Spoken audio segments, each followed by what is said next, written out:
que la seguridad es un tema importante para todos.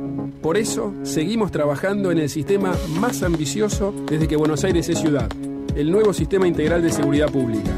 Un sistema de matriz tecnológica que permite integrar y coordinar a todas las fuerzas de la ciudad. Todo esto se complementa con la incorporación del monitoreo de patentes, una mayor presencia policial y más cámaras de seguridad. Seguimos trabajando para vivir cada día mejor. Vamos hacia una ciudad más segura. Vamos, Buenos Aires. Ahora te podés descargar a tu celular nuestra aplicación desde Play Store. Búscanos como AM1010 Onda Latina y escuchanos estés donde estés. ¿Sabías que podés tener el Banco Ciudad en tu celular?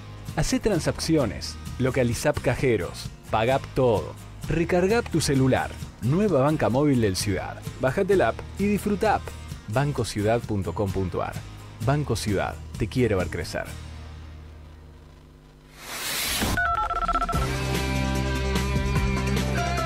Los teléfonos de AM1010 Onda Latina son 4372-2841, 4372-3061.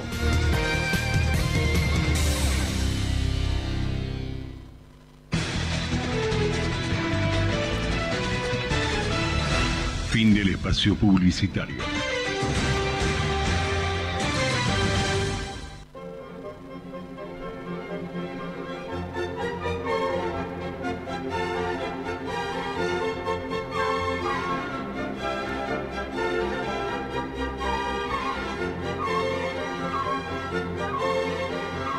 Buenas noches, aquí estamos nuevamente con nuestro programa Una Mirada en el Tiempo, como todos los jueves de 20 a 21 en Radio 1010 Onda Latina. Bueno, a cargo de Carlos Penza, Zulma Prina y Hugo Brizuela Álamo, y hoy contamos con la conducción de Carlos Penza. Bueno, Marta, acá estoy acompañando como siempre. Bueno, ¿con frío otra vez? Hace frío, está bien, es la época. Es la época, no nos sorprende. Anda bien el país en cuanto al frío en invierno. Eso sí, sin entrar en detalles. Bueno, empezamos con la efeméride. Sí, cómo no. Bueno, cada 29 de junio se celebra el Día Nacional del Camarógrafo Argentino. Es en homenaje al reportero argentino Leonardo Henriksen, corresponsal de la televisión sueca y Canal 13 de Buenos Aires, fusilado en Santiago de Chile en 1973. Por resolución del Congreso Nacional y desde 1989, cada 29 de junio se conmemora el Día Nacional del Camarógrafo Argentino. El cameraman que promovió este onomástico, Sergio Pérez, quiso hacer de esa fecha un homenaje a, como decíamos, Leonardo Henriksen, fusilado en Santiago de Chile, mientras cubría para la TV nacional sueca un motín militar conocido como el tanquetazo. Bueno, al camarógrafo Leonardo Henriksen le tocó grabar su propia muerte. Había ido a Chile a cubrir las tentativas de golpes previos al definitivo que dio Augusto Pinochet, cuando se desató el levantamiento militar conocido como el tanquetazo. Salió a la calle a registrar lo que ocurría y una patrulla militar lo fusiló. Muchos años después se supo que era el cabo Héctor Hernán Bustamante Gómez quien disparó. El padre de Leonardo Henriksen llegó de Suecia con su familia a principios de siglo. Leonardo nació y creció en Buenos Aires. En 1973 tenía 33 años. El 29 de junio de ese año, que estaba en Santiago de Chile junto al periodista sueco Jan Sandqvist, cubriendo posible golpe militar en Chile, y esa tarde iban a entrevistar a un dirigente comunista cuando se desató el levantamiento del segundo regimiento blindado, a cargo del comandante Roberto Federico Sauper Onfray, apoyado por un grupo de civiles del movimiento Patria y Libertad que dirigía Pablo Rodríguez Grez. Salieron con los tanques a la calle y mataron a 22 civiles, entre ellos a Leonardo Henriksen. «No disparen, ¿no ven que somos periodistas?», gritó él, cuando Bustamante Gómez dio la orden de fuego. Pudo mantenerse en pie y grabarlos antes de que otros 2 soldados también le dispararan. Luego del fracaso del golpe, los militares se refugiaron en la embajada de Ecuador, hasta que el presidente socialista Salvador Allende les dio salvoconductos para salir del país. A los que fueron capturados, se les inició un juicio que concluyó el 11 de septiembre con la muerte de Allende y Pinochet asumiendo como dictador. Bueno, recordando un poco la historia de cómo sucedió y por qué es el... Yo creo que conté alguna vez, Marta, acá, mi experiencia en Chile en esa época. Que es parecida, la mía fue más afortunada. Acá estoy. Yo había sido invitado junto con un escritor de Nicaragua y otro de Perú, creo que era, a un homenaje a Neruda. Llegué esa noche muy tarde, por lo cual a la mañana siguiente me buscaron al hotel y fuimos al Cementerio Nacional a hacer un homenaje a Neruda. Había mucha gente, se repartieron flores, se llevaban flores rojas y blancas, era el homenaje a Pablo Neruda. Y me llamó la atención que sobre el cementerio tiene muchos mausoleos, esos edificios altos, donde dentro están los lugares donde se guardan la gente que se recuerda y fallecida. Me llamó la atención poderosamente que encima de esos mausoleos, en lo que son pequeñas casitas, ¿no es cierto?, como ustedes recordarán, parecido a la Recoleta, había carabineros, entonces los lugares esos, armados. Entonces yo dije, ay, pero qué bien que nos protegen, dije yo, porque había un montón de carabineros sobre los lugares del cementerio que apuntaban todos hacia el lugar nuestro. Bueno, luego me enteré que tuvieron que ir a negociarlos, o que estaban haciendo el homenaje a Neruda, que era la Sociedad de Escritores de Chile, que fueron a negociar para que esperaran que fueran los invitados, que éramos 3 del exterior, que nos sacaran del cementerio, y después empezaron a los golpes. No hubo tiros, creo que no hubo tiros. Qué susto. Pero usted contó esto y no pude dejar de recordar esta situación, donde realmente era tan violenta la represión de Pinochet y compañía, que bueno, creí yo que era una protección que nos estaban dando y era, no sé, una preparación para corrernos. Hablemos de cosas... de Neruda. No, muchos no querían a Neruda, sin duda. Bueno, hoy el presente es mucho, quizás, es mejor. Estamos en democracia en muchos países. Chile es un país interesante como funciona actualmente. Sí. Por lo cual, bueno, el tiempo avanzó favorablemente. Así es. Vamos a hablar hoy de economía. De economía en un rubro que es muy particular y muy interesante. En Argentina tiene historia muy larga de beneficio para el país. El campo, la agricultura, la explotación ganadera, los cereales, la exportación. Hay un dicho popular que dice que cuando el país anda mal, con 2 cosechas el país está solucionado.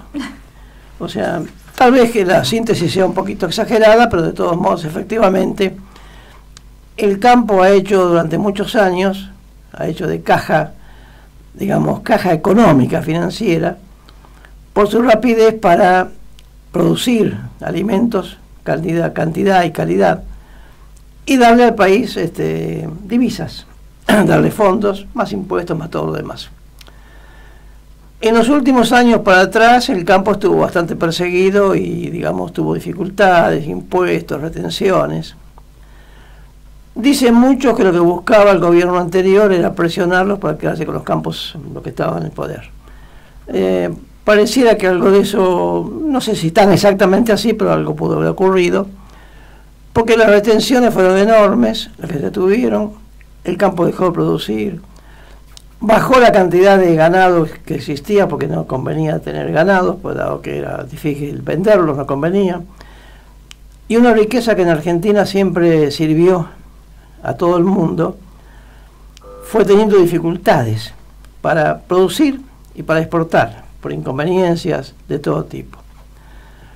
Esto ha cambiado y ahora estamos otra vez en un momento en el cual, con algunas ventajas o, digamos, con el retiro de perjuicios que tenía el campo, ha vuelto a producir cantidades interesantes de cereales y están ya aumentando, según he leído por ahí, la cantidad de animales que están criándose, lleva tiempo, que serán también en algún momento para exportación. Pareciera que en este momento estamos, Marta, en una situación del campo más beneficiosa, y hablo como país, no como, digamos, defensor particular de un negocio. Son todos negocios interesantes, al país le conviene el campo. Sí. Por la calidad de los productos, por la cantidad, por la extensión de tierras que tenemos y todo lo demás. Estos cambios se han producido liberando, sacando algunas retenciones, facilitando. No son suficientes, pero sí son bastante útiles para mejorar los ingresos del Estado, este Estado que tenemos tan gastador, ineficaz, que nos acompaña hace mucho tiempo. Así que bueno, para hablar de cereales, campos y comparaciones con otros países, más exportación, hemos invitado a un ingeniero agrónomo que conoce mucho del tema, además ha viajado mucho por el mundo, puede comparar con conocimiento y le apasiona la situación que tiene nuestro país y otros países con respecto a esto del negocio del campo. Sí, así es. Negocio muy respetable, porque para tener el campo hay que trabajarlo.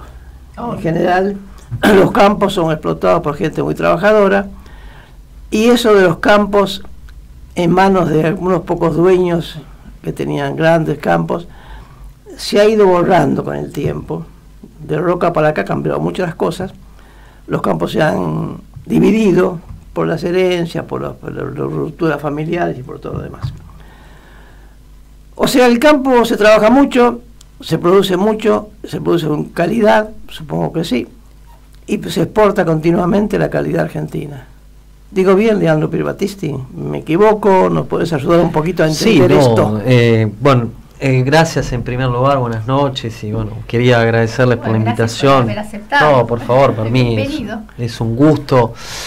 Y sí, cuando se habla de la Argentina, Argentina es un referente a nivel mundial, ¿no? En lo que es la producción de carnes, lo que es la producción de cereales. En lo que respecta a la producción de carnes, yo no soy un especialista en carnes, pero es un país que sigue gozando de una reputación a nivel internacional respecto a lo que es la calidad, ¿no? Y después, respecto a los cereales, es un país que siempre se lo ha considerado como un país muy temido, ¿no? Porque es temido como competencia. Temido como competencia, exactamente. Y es interesante también respecto a eso también, porque mismo en estos últimos años, donde hubo, como bien lo ha señalado, hubo complejidades para exportar, tanto en trigo como en carne, en esos momentos cuando uno viajaba, uno estaba afuera, es como que se veía claramente de que acá localmente se decía, bueno, la Argentina no compite en esto, no compite en el otro, y cuando uno va afuera escuchaba otro discurso diciendo, no, pero pará, yo tengo miedo, que ustedes son competitivos. Entonces, de hecho, yo tengo siempre una frase, ¿no?, que creo que sigue estando hoy claramente presente, que dice que a un argentino lo deberías comprar por lo que cree que es y lo deberías vender por lo que es realmente. Eso dicen en Europa. Eso dicen en Europa, no acá. Pero es como que hay a veces es decir, hay como un talento que, por supuesto que es muy claro que quede latente acá en la Argentina, pero cuando uno va afuera, ese talento uno lo puede llegar a desarrollar, quizá con otros medios. Pero no me quiero ir del tema. El tema está que Argentina ha sido estuvo en el top 5, ¿no?, de exportadores de trigo hace unos 10, 15 años atrás, ahora no es el caso, pero en cebada cervecera, que es un producto en el cual Argentina estaba muy poco presente en la escena internacional, por diferentes motivos, hoy es un exportador importante dentro de los 4 o 5 primeros, claro, dentro de 2 o 3, y no hablo ahora, esto ha sido en el momento mismo de la intervención de los mercados, con lo cual siempre Argentina ha sido un país con una competitividad muy fuerte, lo cual nos tiene muchísimo respeto en la escena internacional. Y bueno, y después, por supuesto, el campo, la agroindustria. Yo me gustaría hablar más de agroindustria que de campo en sí. Eso lo omití, pero es muy importante. ¿Cómo? Eso lo omití. No, es muy claro que es muy importante. Es importante, tal vez. Sí, el hecho de, está, por supuesto, en lo que son productos primarios Argentina sigue siendo un gran líder, pero también la agroindustria en otros productos también, en harina hemos sido también, empezamos de a poquito a ser fuertes de vuelta, y me parece que esa es una apuesta también a nivel de lo que se llama el campo, ¿no? Que es un término muy complejo, me parece que es una apuesta para seguir y para avanzar en esto de la industrialización y el hecho de agregarle a lo que es el agro el término industria, que es muy importante, porque bueno, cuando uno va generando, bueno, el término valor agregado está muy utilizado, ¿no? Hay muchos términos que están muy utilizados, que tienen con ciertas connotaciones. Para mí agregar valor no significa que hay que destruir el valor de la materia prima, ¿no? Es decir, o no hay que agregar valor en detrimento de. Yo creo que el agregado de valor es agregarle justamente una complejización económica a ese producto. Algunos productos tienen una gran competitividad y tienen un valor agregado en la puramente cuestión primaria, y a veces hay ciertos productos que tienen un gran valor agregado en el valor agregado mismo. Yo creo que en la Argentina siempre nos encanta hacer contrastes, Boca River, siembra directa versus convencional. Nunca hay algo que sea positivo en sumar, siempre es o, no es y, siempre o esto o el otro. Claro. Y me parece que acá hay un ejemplo claro, hay ciertos productos que la gran competitividad es exportarlo el producto tal como está, porque estás a 10, 15, 20 kilómetros del puerto, 100, y la verdad que no tiene ningún sentido hacer esto del agregado de valor, no tiene mucho sentido cuando vos sos tan competitivo, cuando estás justamente en el momento de embarcar o estás en el océano mismo. O sea, estás diciendo que la mercadería primariamente, como trigo solamente, es mejor venderla así que realizarla como harina. No estoy diciendo esto, estoy diciendo que en realidad es muy interesante, podemos ser bien específicos en eso. Estoy diciendo que en realidad antes de empezar a hablar de valor agregado, primero hay que empezar a hacer un estudio regional y un estudio pormenorizado de qué se entiende por materia prima, por producto primario, por valor agregado, y eso depende mucho en qué situación y en qué lugar vos estás del país. Argentina es un país que tiene casi 3 millones de kilómetros cuadrados. Argentina, si bien tiene un interland, una proximidad junto al puerto, el 70-80% de la producción está a 300 kilómetros de distancia con el puerto, contra Brasil, que tiene casi 1.200 kilómetros. Si bien hay eso, no es lo mismo la situación de un productor que está en el sur de Buenos Aires a 100 kilómetros del puerto de Necochea, o alguien que está en el sur de Buenos Aires a 300 kilómetros o a más. Es decir, la proximidad con la cercanía de lo que te permite a vos exportar cambia mucho hasta los resultados propios de la explotación y lo económico. En lo económico. El rendimiento. De... Y si bien todos, la idea sería que pudiésemos, en vez de exportar trigo, exportar harina, y por qué no exportar galletitas y fideos, hoy el debate es ese, ¿no? Agregarle valor. Claro. Y está claro, el tema está que, si bien todos concordamos con que el agregado de valor hace que tu propio valor FOB, el FOB significa el valor de referencia en el precio internacional, va a ser más elevado, y como consecuencia, si es más elevado, significa que va a tener un atributo hacia el país, hacia la economía del país mayor. Eso no significa que todo se trate de la misma manera. Es decir, hay que hacer un buen trabajo de diagnóstico, un buen trabajo regionalizado, porque la situación de la producción del país a 100, 200, 600 o 1000 kilómetros es totalmente diferente. El caso del norte de la Argentina es un caso típico. Hoy hay un gran debate yo creo que la logística en el país es clave para seguir siendo más eficaz.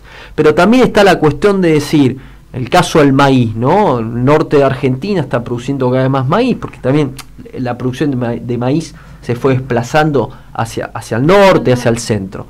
Ahora, la cuestión está, tenemos que mejorar la logística, sí. Tenemos que desarrollar la parte ferroviaria, es evidente. Pero la cuestión también está en decir...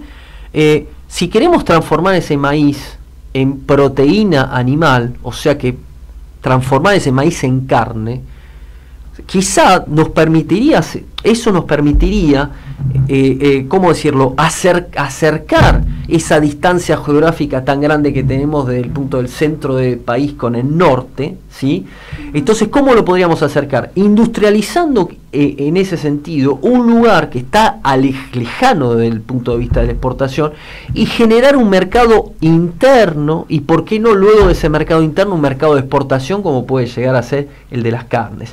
Y ahí ese concepto de valor agregado tiene quizá muchísimo más sentido en un lugar que está muy lejano de una zona portuaria que un lugar que lo está muy cerca. Digamos que la industrialización se llevaría a cabo en la zona donde se producen los granos, en este caso. Absolutamente. Lo que quiero decir es que en ciertos productos nosotros podemos ser muchísimo más competitivos que en otros productos y viceversa. El tema está que no podemos pretender que antes de hablar de competitividad, primero hay que hacer una lectura es decir, en pormenor de cuál o tal producto es competitivo. Es decir, nosotros, por ejemplo, en el maíz somos extremadamente competitivos en ciertas cuestiones para exportar únicamente maíz y transformar ese maíz en proteína animal en ciertos lugares. En carne, no tiene sentido, y en otros lugares sí. Por eso digo, hay que tener cuidado con estos discursos de agregarle valor a todo, o primarizar todo. No hay todo o nada. Yo creo que hay es decir, ser competitivo en un producto primario no es la idea de que somos primarizados y no le agregamos valor, no, es equivocado, y tratar también a la vez de ser primarizados en todo tampoco es bueno también. Entonces, una vez más, hay que tratar de salir, sobre todo en la Argentina, de discursos o de ciertas maneras de posicionarse que nos meten en un círculo totalmente bloqueado, donde en realidad la cosa... Cada caso. Exactamente, la ¿Quién cosa... puede hacer eso? ¿Quién puede hacer eso seriamente creíble? Bueno, yo creo que, a ver, yo soy un ferviente pensador, o en todo caso considero de que en realidad el trabajo coordinado entre el sector público y privado es fundamental. Es decir, el tener una coordinación del trabajo público-privado es totalmente fundamental, y eso me parece que hay que seguir apostándolo. Y si eso es lo que nos falta en general, no solamente... Bueno, está empezando a cambiar la cuestión, pero me parece que es fundamental... ¿cómo decirlo?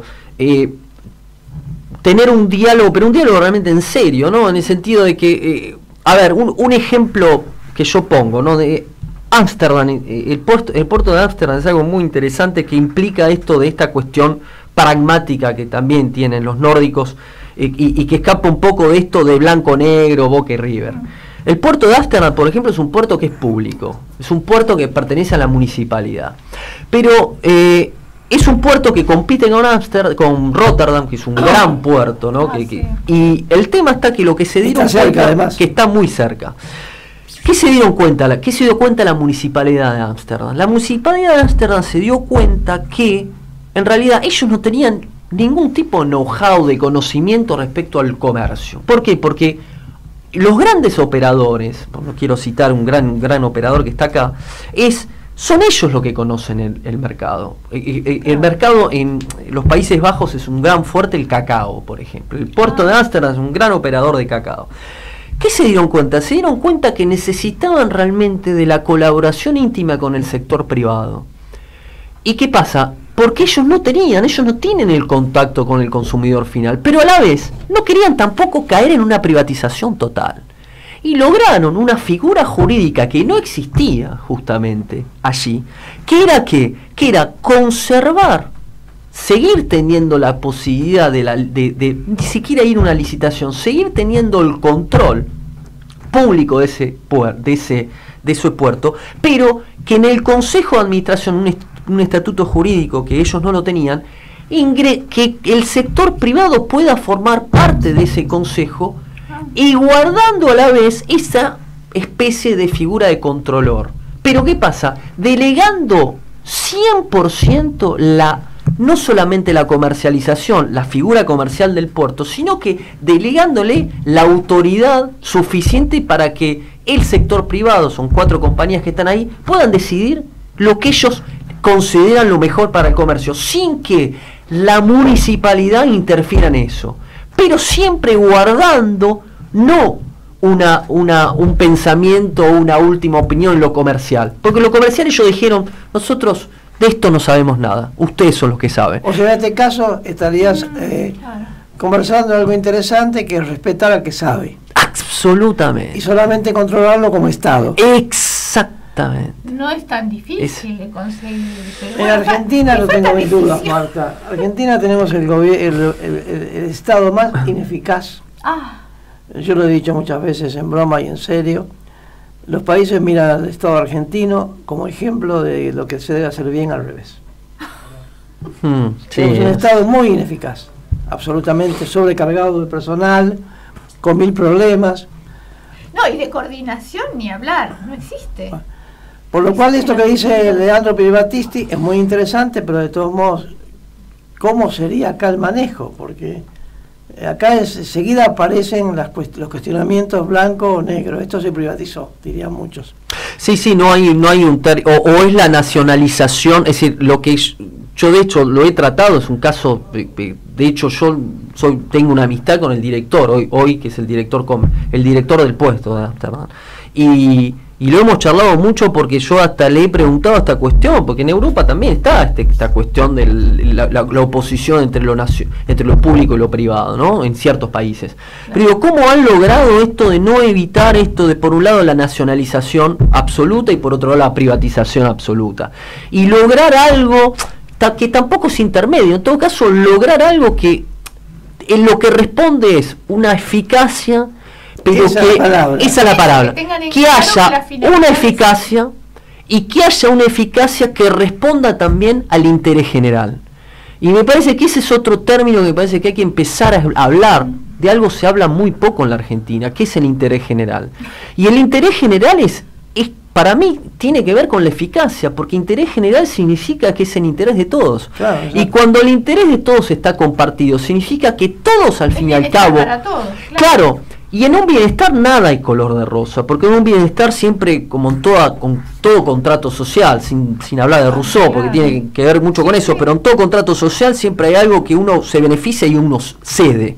Y en esto nunca nadie en un contrato puede ganar todo o perder todo. Siempre tiene que haber un equilibrio entre Leandro, ahí está entonces el Estado funcionando en su rol adecuado de equilibrios.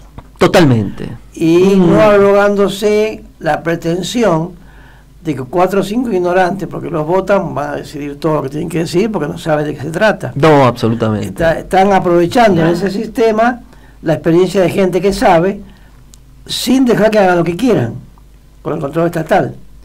Ese es un buen equilibrio. ¿Se puede hacer acá eso?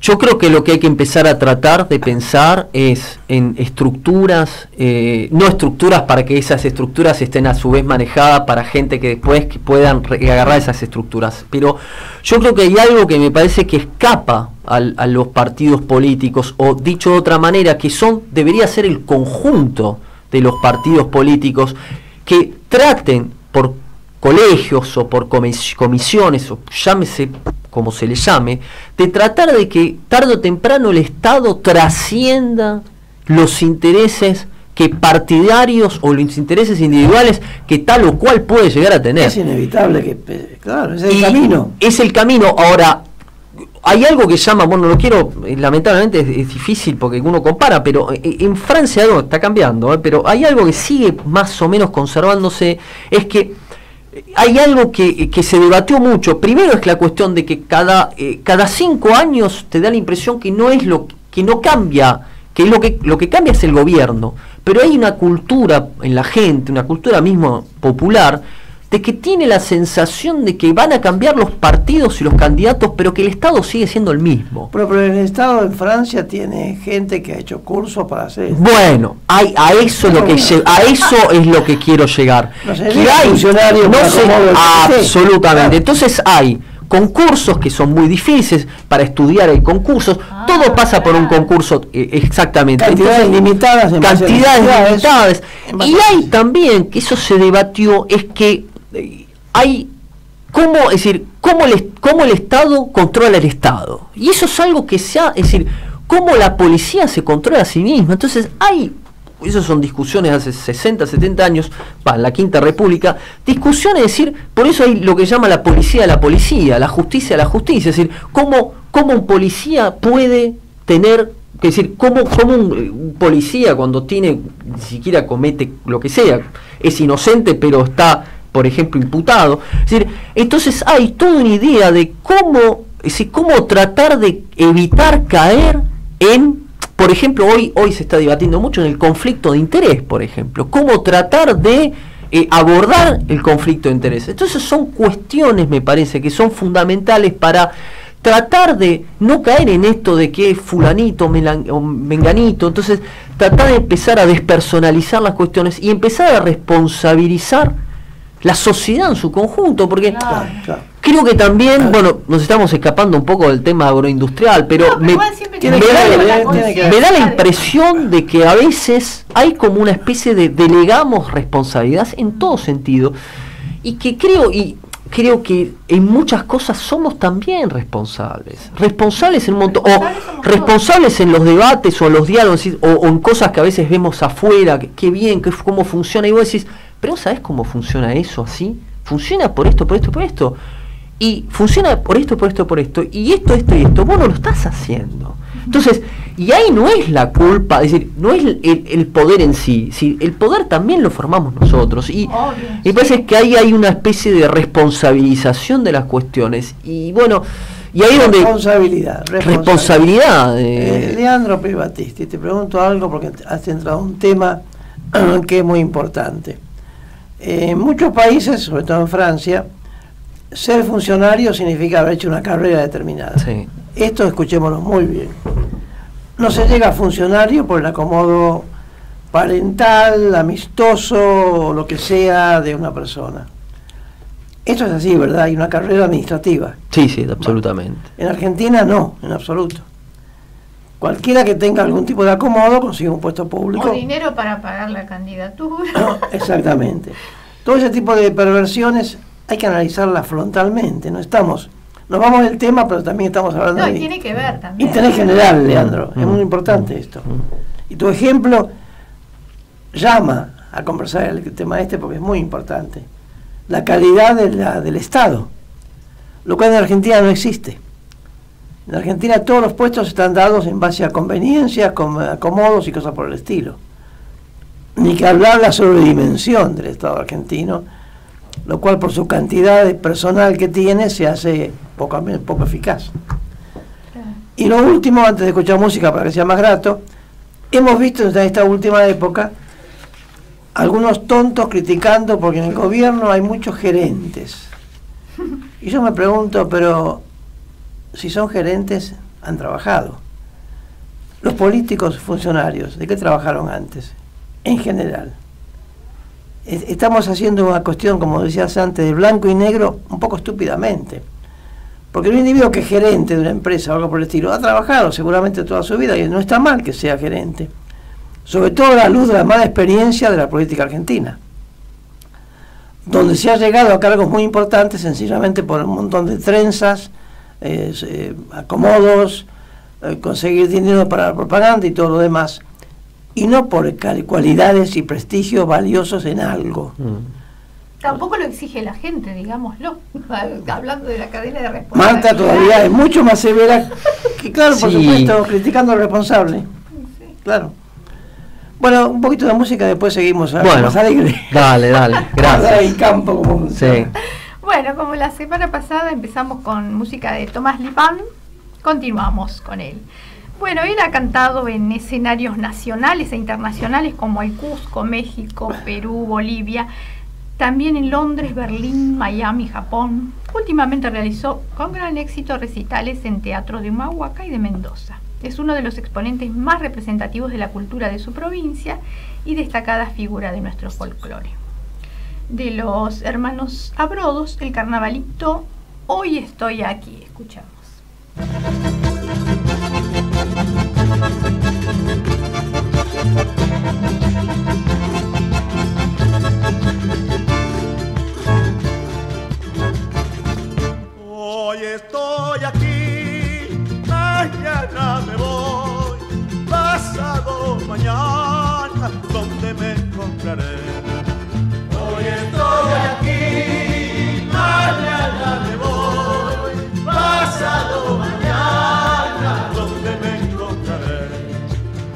cartita recibirás, retrato te mandaré, pero a mi persona nunca la verás. Cartita recibirás, retrato te mandaré, pero a mi persona nunca la verás.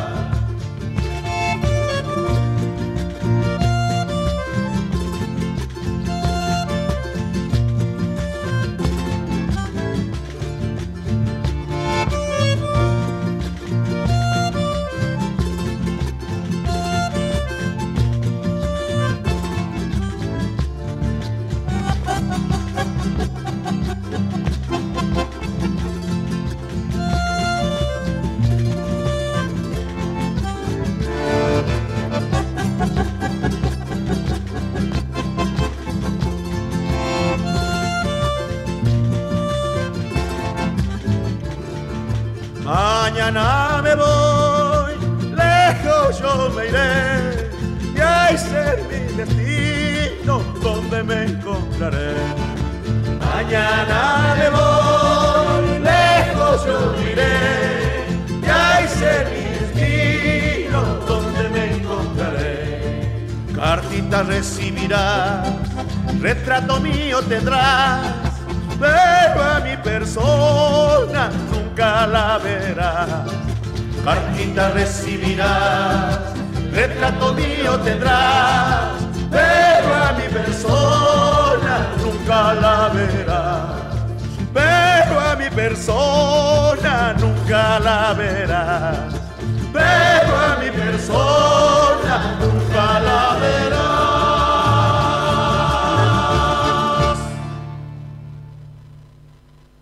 Quienes quieran ver, escuchar programas anteriores de Una Mirada en el Tiempo, pueden ingresar a www.enciclopediaradial.blogspot.com.ar. Y aquí para llamar a la radio, para charlar con nosotros, al 43 72 28 41 o el 43 72 30 61. Bueno, vamos a hacer algunos anuncios. Enigma Editores y la SADE invitan a la presentación del libro De Vida y Milagros de Beatriz Olga Alocati, que haya estado varias veces aquí en nuestro programa. Con nosotros, sí, escritora conocida y amiga. Sí, claro que sí. Bueno, se referirá a la obra el escritor Carlos Enrique Berbeglia, lectura de poemas a cargo de la actriz Leonor Soria y la conducción general de Graciela Licciardi. Esto es el jueves 6 de julio a las 18:30 en la SADE, Uruguay 1371, primer piso. Así que recuerden, el 6 de julio, 18:30, en la SADE, Uruguay 1371, primer piso. Hermoso edificio, aprovechen a verlo. Claro que además sí. de participar del acto, que va a ser interesante por los personajes que van a participar de él. Sí, y bueno, y conocemos a Beatriz Alocati, que todos sus escritos son más que interesantes, ¿no? Exacto. Bueno, también si quieren ir a escuchar música hoy, a bailar también, hay un tributo a Héctor Lavoe, o sea, esto es todo salsa, el grupo Cheverón. Va a ser en Cuba Mía, en la esquina de Venezuela y Salta, a las 23:30, y algo importante, es gratis. Bueno, así que para los que quieran ir. Ahora vamos a presentar, digamos, a nuestro invitado que ya estuvo charlando. Ya lo conocen. Pero para que los se dan oyentes cuenta que sepan, conoce de lo que habla, conoce. Claro. Para que los oyentes lo conozcan un poco más, algo de su currículum. Ingeniero agrónomo de la UBA, con máster en Economía y Desarrollo Agrícola del Institut National Agronomique de París. No sé cómo pronunciarlo. No, está pero perfecto, bueno. está muy bien. Trabajó durante 2 años en Francia como consultor en el Institut National de la Recherche Agronomique en Muy París, elaborando estudios del mercado vitivinícola británico, como así también del Nuevo Mundo. Realizó 2 publicaciones en el Laboratoire d'Organisation Industrielle Agroalimentaire, INRA. Trabajó durante 4 años en calidad de asesor comercial y administrador de campos de una centena de explotaciones agrícola-ganaderas en el Centre d'Économie Rurale de la Haute-Normandie en Seine-Maritime. En los últimos 4 años de radicación en Francia, en calidad de responsable del Departamento de Estrategia Competitiva de France Export Cereal, fue columnista de los periódicos rurales Actualités Agricoles, Perspectives Agricoles y Bois d'Arvalis y Cultivar. Actualmente se desempeña como asesor de la Federación de Acopiadores de Granos de la República Argentina. Hoy estamos hablando con Leandro Pier Battisti, que nos va a seguir hablando. Vamos a aprovechar cosas que me quedan dando vuelta en la cabeza y me gustaría hacer una respuesta y quizás algunos oyentes también le inquieten. Este tema de la venta de productos primarios o elaborados es un tema constante en la Argentina hace muchas décadas. O sea, todo el mundo cree que es mágico tomar el producto primario, procesarlo y venderlo con valor agregado, como se dice acá, porque da mano de obra, trabajo, ventajas, impuestos, hace fortunas a los que lo manejen, etcétera. Ahora yo te pregunto, Leandro, ¿es tan fácil vender harina, por ejemplo? ¿Harina de trigo? No es fácil. Bueno, en primer lugar, de hecho hay una cuestión que me parece crucial. ¿O aceite de soja?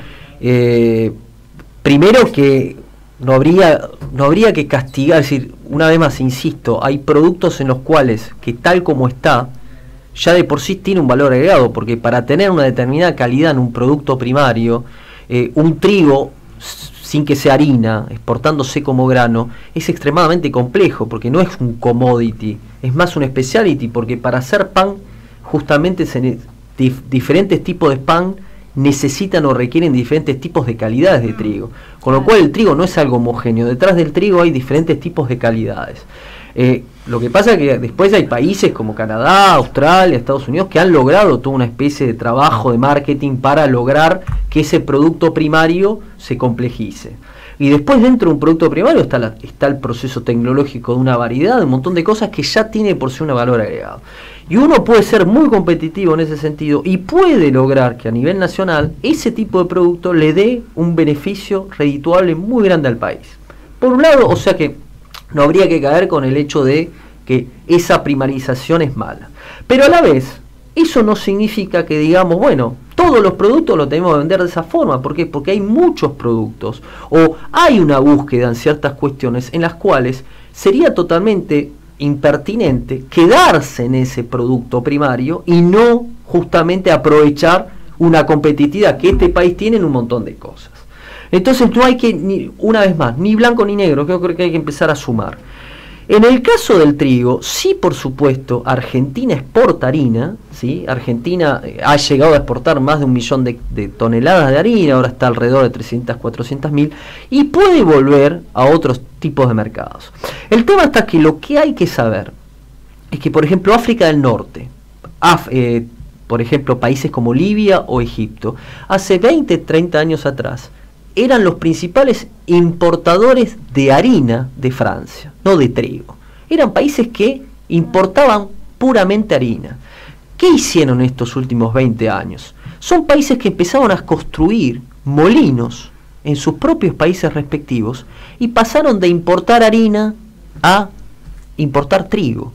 ¿Por qué? Porque justamente se dieron cuenta que creando molinos en sus propios países, le dieron fuente de trabajo a sus propios ciudadanos, le agregaron, es decir, ellos mismos dijeron, pero ¿por qué voy a importar harinas? ¿Por qué voy a importar el producto transformado? Para eso importo el producto primario y yo transformo localmente.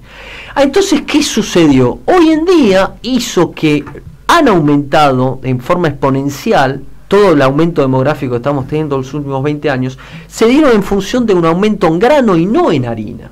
Ahora bien, ¿qué hay que hacer con eso? ¿Hay que puramente dedicarse a la exportación de trigo? No, lo que pasa es que primero lo que hay que saber que cuáles han sido los destinos que invirtieron en esos hilos y solamente importan trigo y cuáles son los destinos que siguen quizá importando harina. Entonces, previo a esto de decir, yo me ocupo de esto o lo otro, yo voy a hacer o desprestigiar esta exportación o la otra, en primer lugar lo que hay que hacer, ¿cuál es en realidad tu mayor aporte que podés lograr a esos países?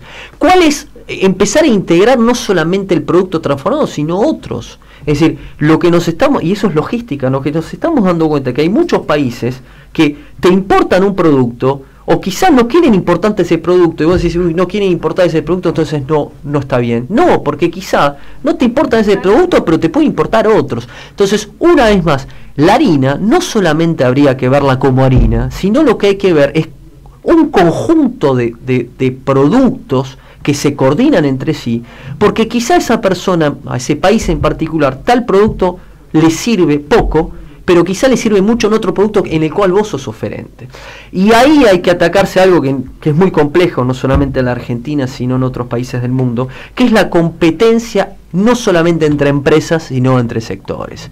Y eso es muy complejo. Acá veo que como asesor de la Federación de Acopiadores de Granos, un poco estás explicando que esta federación podría ser un ente que maneje este tipo de selección adecuada de caminos.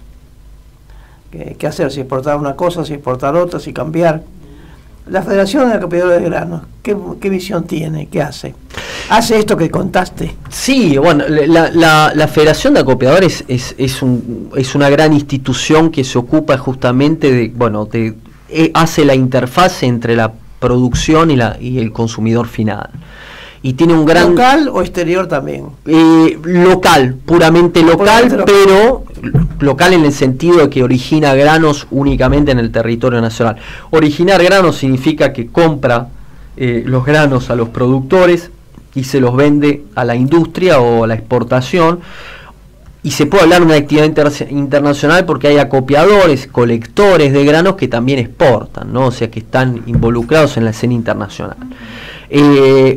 Ahora bien, esa visión que se tiene, nosotros tenemos una visión realmente muy compartida, en el sentido de que, por supuesto, se trabaja con el grano en particular. El gran valor agregado que le hace el acopio justamente es que ese grano no es que se siembra, se planta, se cosecha y se industrializa o se lo mete en el barco para exportar.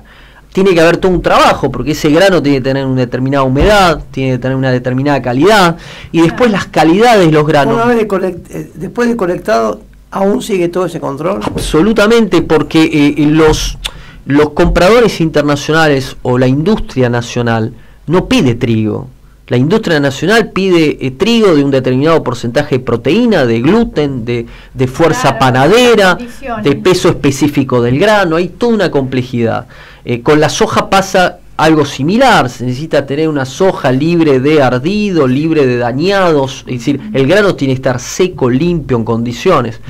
Ahora bien, cuando se cosecha, ese grano se lo cosecha de manera heterogénea, por supuesto. Después se hace la selección. Y después se hace exactamente. Y ahí hay todo un gran trabajo, y por eso hay que reconceptualizar un montón de cosas en la Argentina, porque ahí hay un agregado de valor.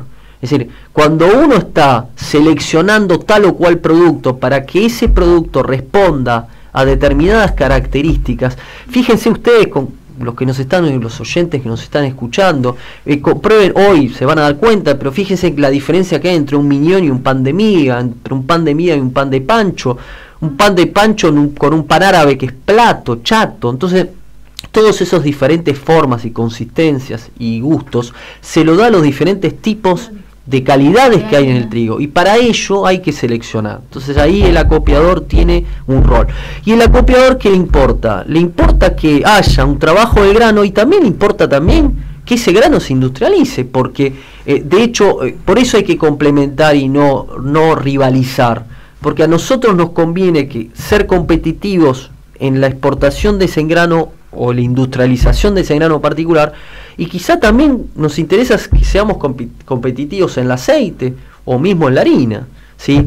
Entonces, y para responder y volver a eso, no es fácil, porque para en resumen, todos los países del mundo lo que quieren es tratar de privilegiar su propia mano de obra, tratar de que su propia mano de obra sea activa, y hoy tenemos un gran problema con China. ¿Por qué? Porque China no está tan interesada en importarnos a nosotros el aceite de soja, sino más bien lo que ellos quieren es importarnos el poroto de soja, y ellos están cada vez más invirtiendo en la industria de crushing. ¿Qué significa crushing? En industrias de triturado. ¿Por qué? Porque ellos lo que quieren es triturar el grano. Claro. Ahora, hay que ser lo suficientemente inteligentes para que no podemos tapar el sol con las manos, no le podemos obligar a China que ellos continúen con un proceso de industrialización, porque no se lo pudimos prohibir a Europa, ahora no se lo podemos prohibir a China. Lo que sí hay que ser lo suficientemente inteligentes para empezar a negociar,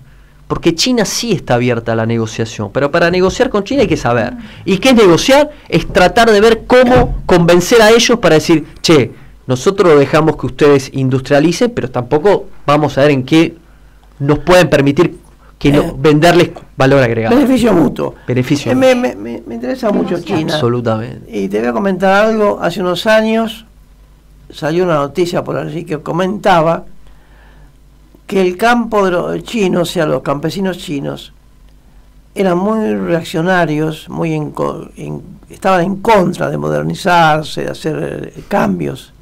Vos me contestarás si es cierto o no.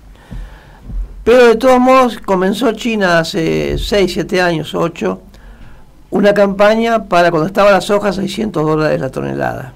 Hace 6, 7 años, 5 años. Totalmente, 2011. Sí. Cuando empezó esto, los chinos comenzaron una campaña para convencer a sus agricultores de que cosecharan soja.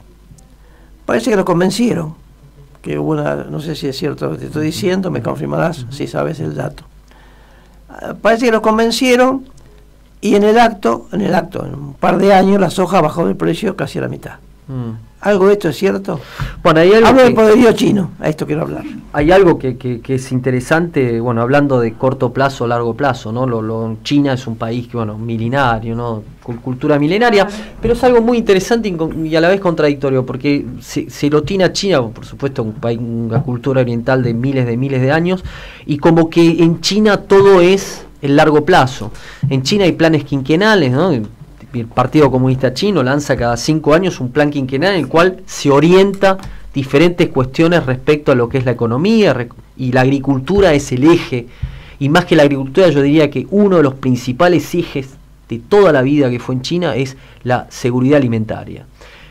Perdón la palabra, pero con la seguridad alimentaria, tanto en India como en China, no se jode. ¿Por qué? Porque en China las grandes crisis que han hecho caer imperios en China ha sido justamente, viene por el campesinado y por la falta de alimentos. Y la falta de alimentos en China es algo puramente primordial en ese sentido. Preocupa mucho. Preocupa extremadamente, y de hecho desde el 49 hasta en adelante, desde el 79 en adelante, todo fue básicamente basado en cómo lograr la seguridad alimentaria. Entonces, ¿qué pasa? En China siempre hubo, el gran problema hoy en China, que lo sigue teniendo, o la política agrícola trató de lograr, es que tratar de que el campesinado tenga más o menos la misma calidad de vida que la persona que vive en la ciudad. Y tratar de evitar esta hemorragia que hace que el campesinado inmigra, porque hay una gran migración interna en China, que el campesinado se va a las grandes ciudades. Y las grandes ciudades tienen que absorber toda esa mano de obra. Entonces, para ello, está relacionado a lo que dice Carlos, porque ¿cómo se trató China de lograr de que el campesinado logre un poder de compra similar a de las grandes ciudades? Con una política agrícola que es muy costosa, que tiende a que el precio mínimo que se le paga al agricultor esté muy por encima del precio internacional. Eso hizo que en el maíz, por ejemplo, China sea un gran productor de maíz, y China en realidad produjo mucho maíz y hay muchos stocks de maíz dando vueltas. ¿Por qué? Porque hubo una sobreproducción y toda esa sobreproducción se lo almacena en China. El tema está que lo que hoy se está dando cuenta China es que eso tiene un gran costo económico, y lo que está haciendo hoy China, lo que hizo a partir del año pasado en el nuevo plan quinquenal, es bajar el precio de intervención en maíz, ir acercándose cada vez más al precio internacional, y está justamente desincentivando, sacándole una incentivación a la producción de maíz, y justamente como se acerca el precio y el precio justamente empieza a ser no tan interesante, a partir de eso tiene justamente que ver el hecho de que el maíz la soja hoy por hoy puede empezar a tener una determinada rentabilidad frente a lo que es el maíz. Y hoy lo que estamos viendo es que como el precio mínimo está siendo más bajo, hoy los productores están teniendo tendencia a producir, vamos a decir, sembrar menos maíz justamente en beneficio. Ahora, de ahí a que China deje de ser importador es imposible. Este año se está calculando casi 90 millones de toneladas de importación de soja, ¿no? Leandro, si China produce con semejante población agrícola, ¿puede mover el mercado? No, absolutamente, porque lo que hay que insistir es que cuál es el problema de China, es que China tiene casi el 20% de la población mundial con apenas el 7% de la superficie arable mundial. China tiene mucha población para muy poca superficie cultivable. Entonces, si bien a partir del 2050 la demografía en China se va a empezar a convertirse en una meseta, porque la demografía en China va a caer, la tasa de natalidad está cayendo en China. Pero estamos hablando que de 1.300 millones de habitantes en 2050 estamos hablando de casi 1.600 para comer. Y sobre todo una población de que cada vez está cambiando sus hábitos de consumo, porque hoy los chinos comen arroz, pero empiezan a gustar también comerse un bife, ¿no? Entonces, no, la respuesta es imposible. China va a seguir necesitando, y el problema es que China tiene problemas de contaminación, grandes problemas de contaminación y grandes problemas de falta de agua. Entonces China no tiene tierra, China no tiene agua, y encima la tierra que tiene cada vez está más contaminada. Y por último, el fenómeno de urbanización, porque hoy estamos hablando de más de 25 ciudades que tienen más de 2 millones de habitantes, y no hay... las mejores tierras se las come la urbanización. Las mejores tierras agrícolas están en las grandes ciudades. Muy interesante, se nos ha ido la hora y lo de China nos preocupa mucho. Sí, claro. Da tranquilidad. Todo un tema. China va a seguir comprando. No, por supuesto. Estamos contentos. Gracias, Leandro Batisti. Gracias, un placer. Muchas gracias y seguiremos en otro momento. Bueno, nosotros nos despedimos y volvemos el jueves como siempre de 20 a 21. Esto fue Una Mirada en el Tiempo. Muchas gracias. Producen 15 millones de toneladas de soja e importan 90. Tienen, no van a lograr.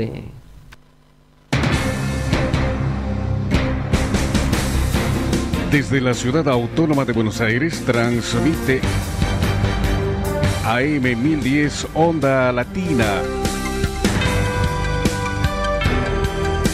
Sonido e imagen hacia los 4 puntos cardinales del planeta Tierra.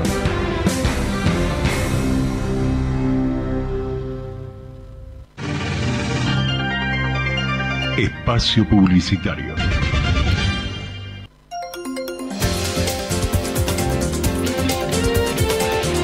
Comunicate al 5256-9640 y dejaros tu mensaje de voz en nuestro contestador automático 5256-9640.